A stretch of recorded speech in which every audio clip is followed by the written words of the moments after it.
There is no doubt about it. They're one of the defining acts of the rock era.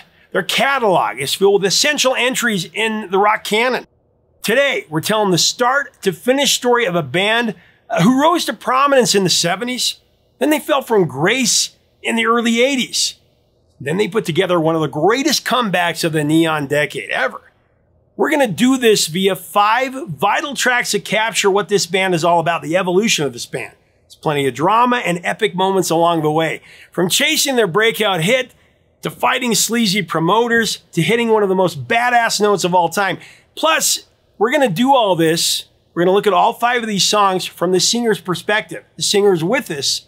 She takes us along for the journey next on Professor of Rock. Hey, music junkies, Professor of Rock, always here to celebrate the greatest artists and the greatest songs of all time. You know, if you ever blew out your speakers from playing your music way too loud back in the day, you're gonna dig this channel of deep musical nostalgia. Did it in my car, did it when I was DJing a dance. Check us out on Patreon below. Make sure to subscribe. We would love to have you as part of our community. Let's get into this one. I'm really excited.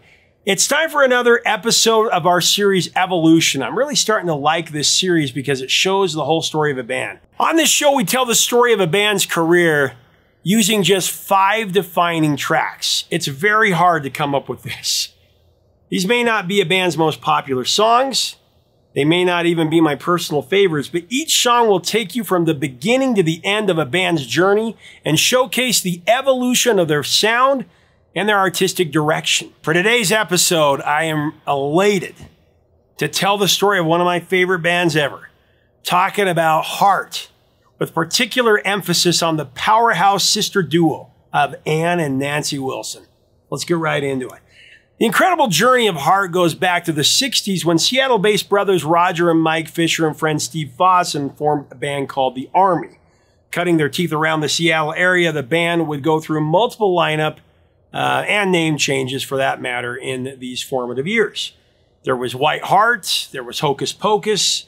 By 1972, the band relocated to Vancouver in Canada, so Mike wouldn't be drafted to Vietnam. The same year, the band was joined by vocalist Ann Wilson, who also entered into a relationship with Mike. By 1974, Ann's younger sister Nancy joined up as well and began dating Roger. The Wilson sisters on board, the band started going by Heart. They paid their dues gigging around Vancouver. As Heart's following grew in Canada, they were picked up by the Canadian label Mushroom Records, which was managed by Shelley Siegel.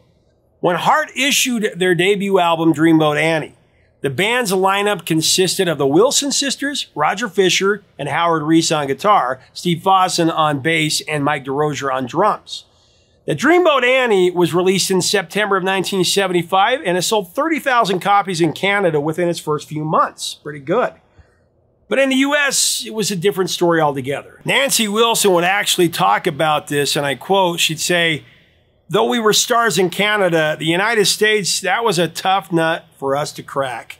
We had to break the states manually by taking opening slots on tours and traveling to radio stations. Our first real success in the States came from border cities like Detroit and Seattle and Buffalo, or any place that could pick up Canadian radio for that matter. If Heart was going to build on the success of Dreamboat Annie in Canada, we needed to play regularly and tour in the United States." End of quote. Ultimately, Heart did find its groove in America as Dreamboat Annie went to number 7 on the Billboard 200 and stayed on the chart for 2 years. But in time, the album would sell over 1 million copies, and that would be because of rockers like Magic Man and Crazy on You. He's a magic man, Mama. And Crazy on You, that's my first Evolution pick.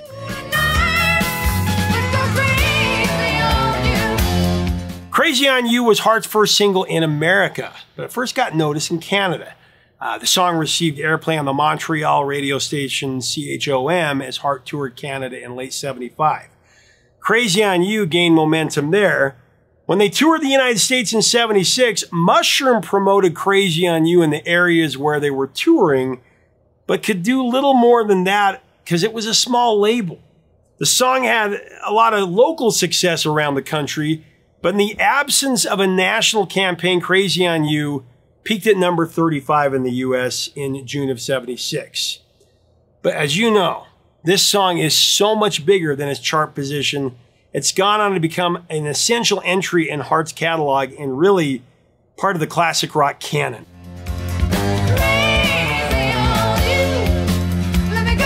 Co-written by the Wilson sisters, Crazy on You opens with that intricate acoustic guitar of Miss Nancy Wilson.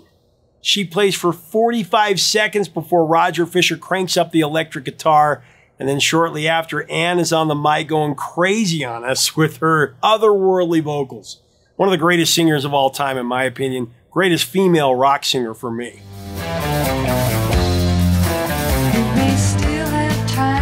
Said Nancy about it, there was a song called Question that had this fast, fiery guitar rhythm. That was our idea for the groove. And then Roger Fisher came up with a really cool riff over A minor to F, and that gave it some more beautiful momentum. Ann, for her part, wrote the lyrics about finding relief from the stressful state of the world in the arms of her boyfriend, Mike Fisher. Here's what else she told me about the song. I've heard so many different stories about it. There's all these urban legends that, oh, the song was written about your lover, the song was written about Vietnam, the song had to do with mushrooms as well. Straight from the horse's mouth, what is that song about? Mushrooms, I hadn't heard that one. That's a good one, though. Yeah. It did have a lot to do with mushrooms, yeah. But that wasn't the reason, that wasn't the main thrust of the song. The song was, I wrote the words about the state of the world and the stress effect it was having on me. Back then, we thought the world was really messed up, right? Yeah. Huh? And just like because the Vietnam War was going on, and we were choosing to, but staying out of our own country, you know. And we missed home. We were homesick. The crime was rising. Gas was expensive. Gas shortage. All this horrible stuff, you know. We had no idea what was going to happen in later years. So it seemed at that time to be, you know, this is the end of the world. This close to the apocalypse, you know, and it was very, very stressful when you're in your 20s and you don't see a good future. I addressed it to him and I just said, thank God I have you. This classic rock standard, and it kind of brought in that signature combo of the acoustic with the electric, and the fact that the record sold 30,000 copies in Canada. Yeah. Which, that's quite a success for an indie. You were an indie band, really. Yeah. You know? An indie band, and it's a much smaller populated country. And so that was pretty big.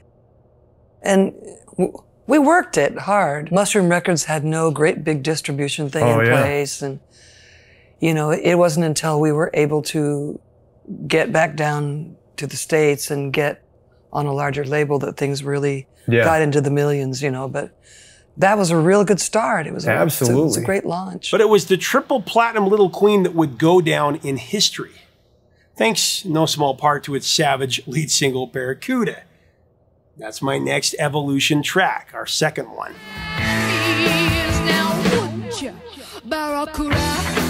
Now, Barracuda was written by Ann and Nancy, along with Roger Fisher and Michael DeRosier. The song is a no-holds-barred critique of record industry sleaze, and it puts Mushroom Records' Shelley Siegel in the crosshairs.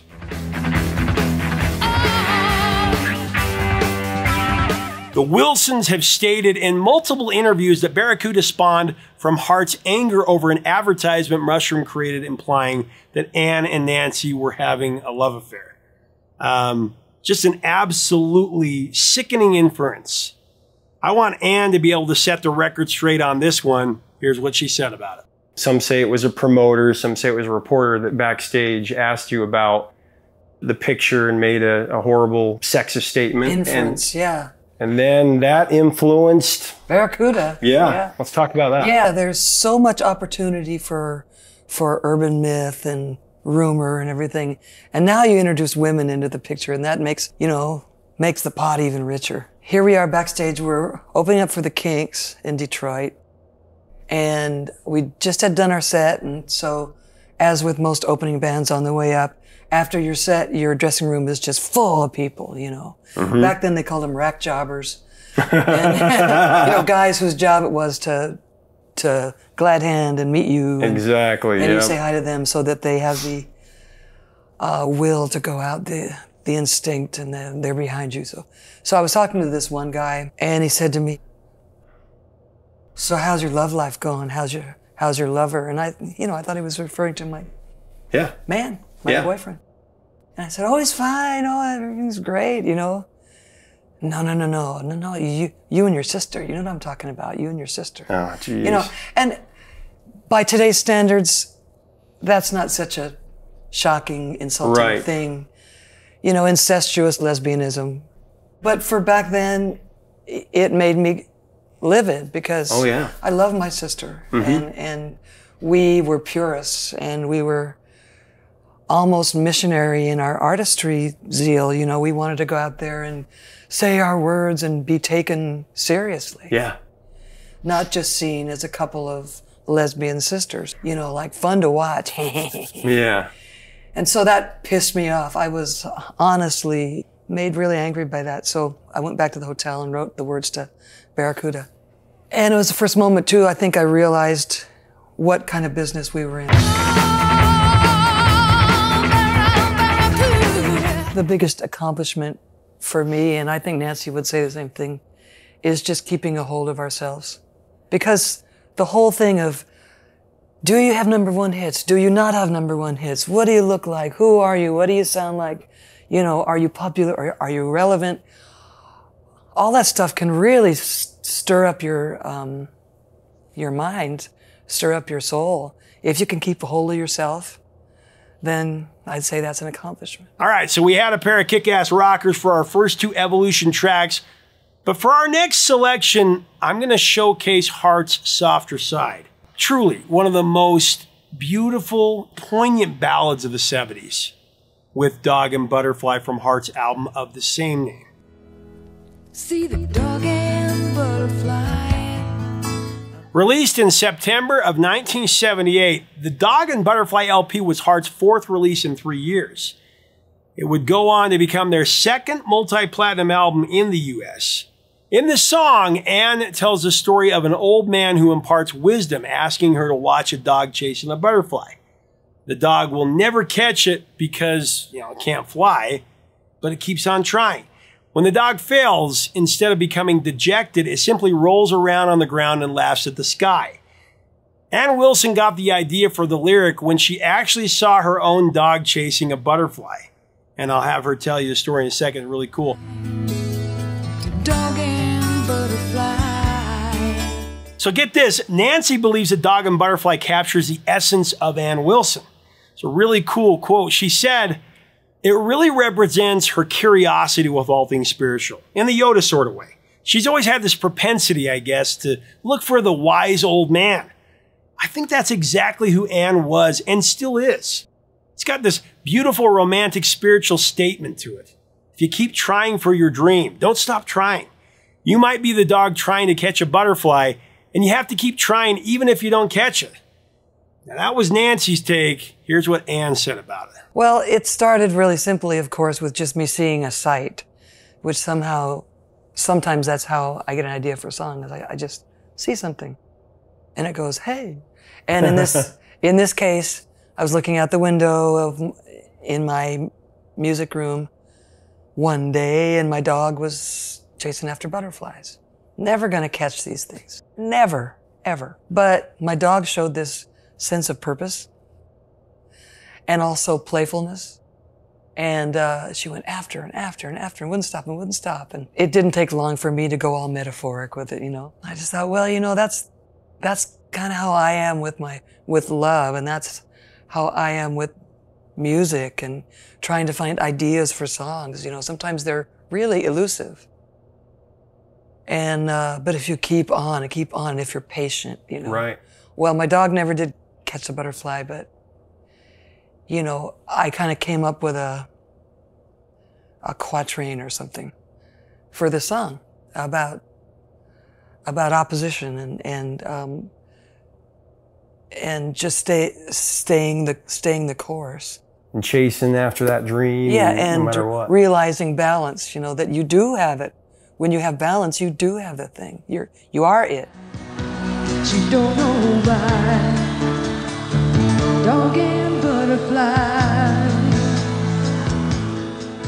200 years from now, people will still be listening to and it will still have impact. Yeah, and it's one of those songs that when we do it live, you look down and you see the people reacting to it, and you see girls just, if they've come with a man, they'll take the man's arm and get all soft and cuddly, and the guy will kind of go, well, yeah.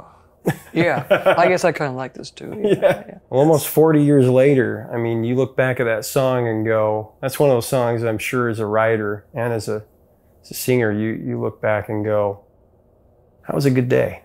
That was a good day. Yeah, that was a good day. So there's no doubt Heart took the world by storm in the mid-70s. I mean, the albums Dreamboat Annie, Little Queen, and Dog and Butterfly are all vital entries in the rock canon. But after Dog and Butterfly, both of the Wilson-Fisher romances, they ran their course and Roger left Heart. Heart entered the 80s releasing Baby Lestrange on Valentine's Day in 1980. That went to the top 5 on the album charts, and then their greatest hits live record, also released in 1980, contained the number 8 hit Tell It Like It Is.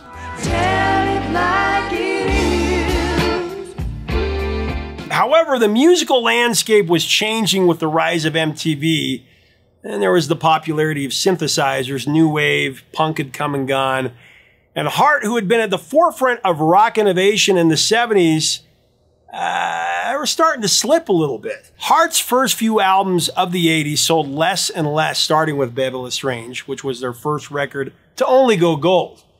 After 1982's Private Audition and 1983's Passion Works both failed to achieve gold status, the band was in a serious slump.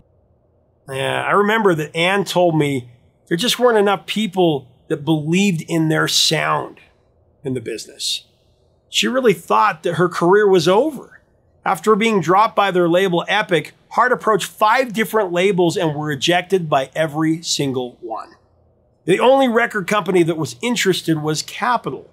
But they had conditions and they were pretty severe. Heart would have to work with proven songwriters to produce hits, song doctors. But this strategy, it actually helped them reignite their career, and the comeback was on. Heart's next album, their 1985 self-titled record, sold 5 million copies in America, and it went to #1 on the Billboard 200. It also contained 4 top 10 hits, including the #1 smash These Dreams, but with Nancy on the mic. And you know, I've got to throw this one in as an honorable mention because it was the big comeback. It's just too good. This song was one of a kind. It was a one-of-a-kind vocal by Nancy because she sang it when she was sick and her voice sounded really raspy. Because of this, she couldn't recreate the vocal. It was perfect the way it was. These Dreams has such a mystical, haunting quality to it. Written, of course, by Bernie Taupin and Martin Page. Great song, hit #1, brought Heart back from the brink. These dreams go on when I close my eyes. That's my honorable mention today, but for my 4th evolution pick, I'm going to jump ahead to Heart's 1987 smash album, Bad Animals, and also Heart's second #1 hit, Alone.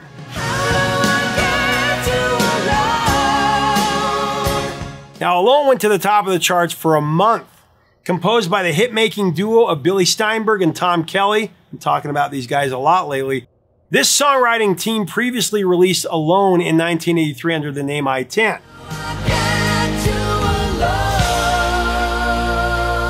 When I interviewed Billy, he told me about Alone's origins and the journey to Heart. He said that he disliked the original I-10 cut, calling it very wooden and uninspired. However, when Heart's producer Ron Nevison contacted Tom Kelly looking for a power ballad, the pair reworked it. According to Steinberg, the new demo was just a drum machine with Tom playing the piano and singing. But it turns out, Heart loved it.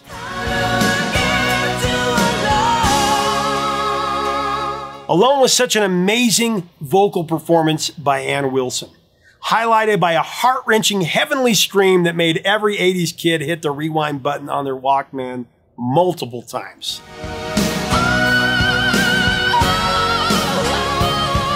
I mean, this song, along with Journey's Open Arms, is what every 80s power ballad aspires to be.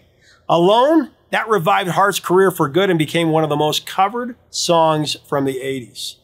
Here's what Ann told me about this epic track. And Alone, I mean, just one of your signature songs. It's an amazing song.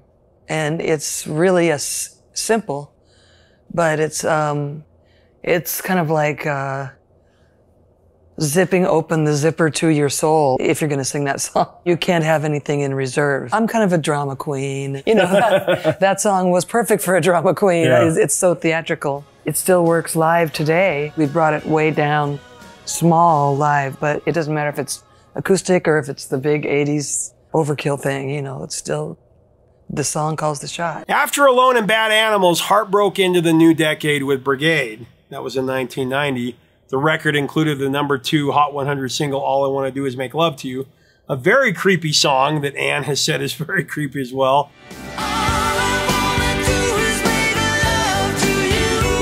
Their next studio album, 1993's Desire Walks On, featured their final top 40 hit, Will You Be There in the Morning, the parentheses song.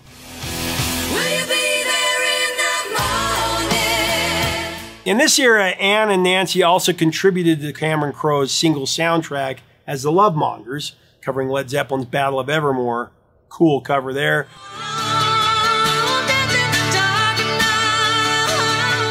More hard albums followed in the new millennium, including Jupiter's Darling in 2004. There was Red Velvet Car in 2010, Fanatic in 2012, and Beautiful Broken in 2016. Making for a catalog of 16 studio albums. In that time, they garnered 20 top 40 hits, including 9 that broke the top 10 and 2 that went all the way to #1. But you know, as impressive as those numbers are, Heart's legacy, it's so much bigger than that.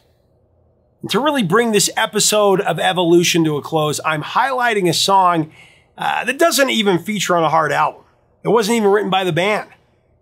Rather, it's a track that is tied to an outright epic performance. Talking about the Wilson sisters' cover of Stairway to Heaven, performed live in front of the living members of Led Zeppelin at the Kennedy Center Honors on December 2nd, 2012.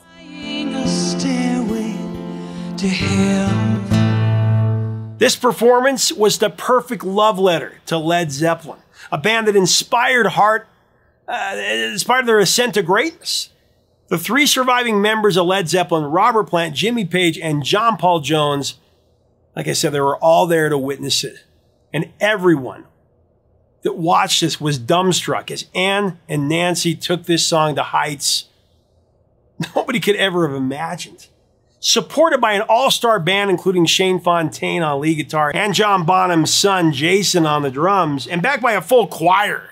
Incredible. The Wilson sisters made history that night. Let's be clear, Stairway to Heaven, it's the Gettysburg Address of rock, right? Nobody should ever try to cover perfection. And yet so many bands have tried to cover it. It's actually one of the most covered songs of all time. A lot of people don't realize that. But after the Zeppelin original, I got to go with the Wilson sisters' cover of Stairway to Heaven. It's without a question the definitive version outside of Zeppelin.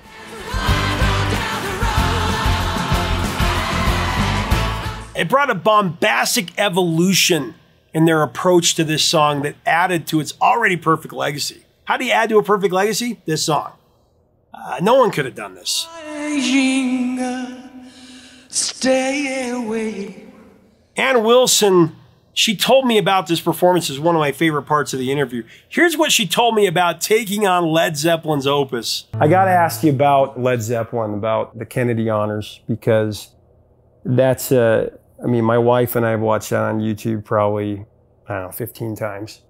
You know, wow. Stairway to Heaven. Cool. And I mean, here you are, you're attempting the Gettysburg Address of rock and roll. I know. Right? Yeah, I know. And you got the president and the first lady sitting there, and you got Led Zeppelin, you know, the golden gods of rock there. And you, with that choir, you blew the roof off the place. And it was one of those moments in music where, I mean, Jimmy Page has got a smile from ear to ear. Robert Plant's tearing up. What did that feel like?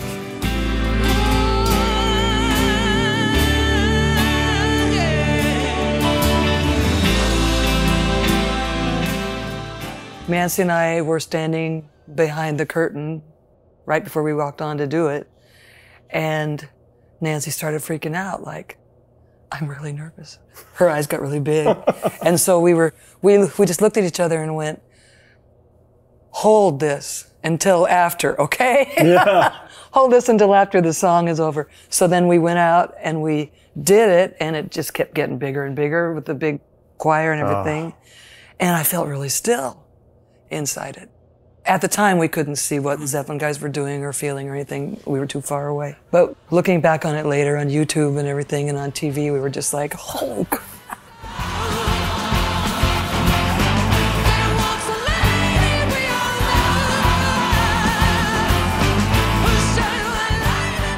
An amazing, astounding moment for us. But like I said, really still. That's how I liked it. A piece. Yeah.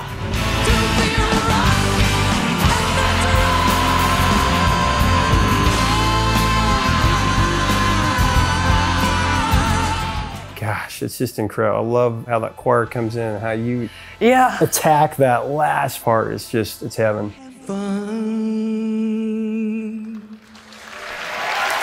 It's one of the most watched covers on YouTube. It feels like it's the perfect song to wrap up Heart's evolution, honoring their heroes in such an enthralling way that it pierced the members of Zeppelin's hearts, right? As we end here, I want to acknowledge the recent news about Ann Wilson's cancer diagnosis, and I want to wish her the very best. She recently announced that she underwent an operation, and as it turns out, it was cancerous, according to her. She also said that the procedure was successful. However, her doctors have advised her to undergo a course of chemotherapy.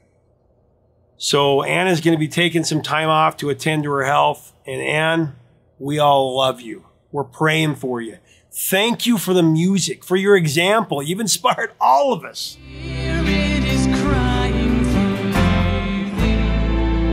So there it is, my pick for the 5 defining tracks that tell the story of Heart's evolution as a band. What do you think? Are these the 5 bands that you would have chosen to tell Heart's story? If they're not, let me know what your 5 tracks are. Give me your tracks in the section below. And let's have a great discussion below about Ann and Nancy Wilson.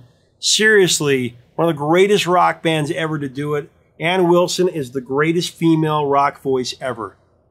That is my opinion, but I think it's the truth as well. Subscribe if you want to be part of our community. We'd love to have you. Until next time, 3 chords and the truth, my friends.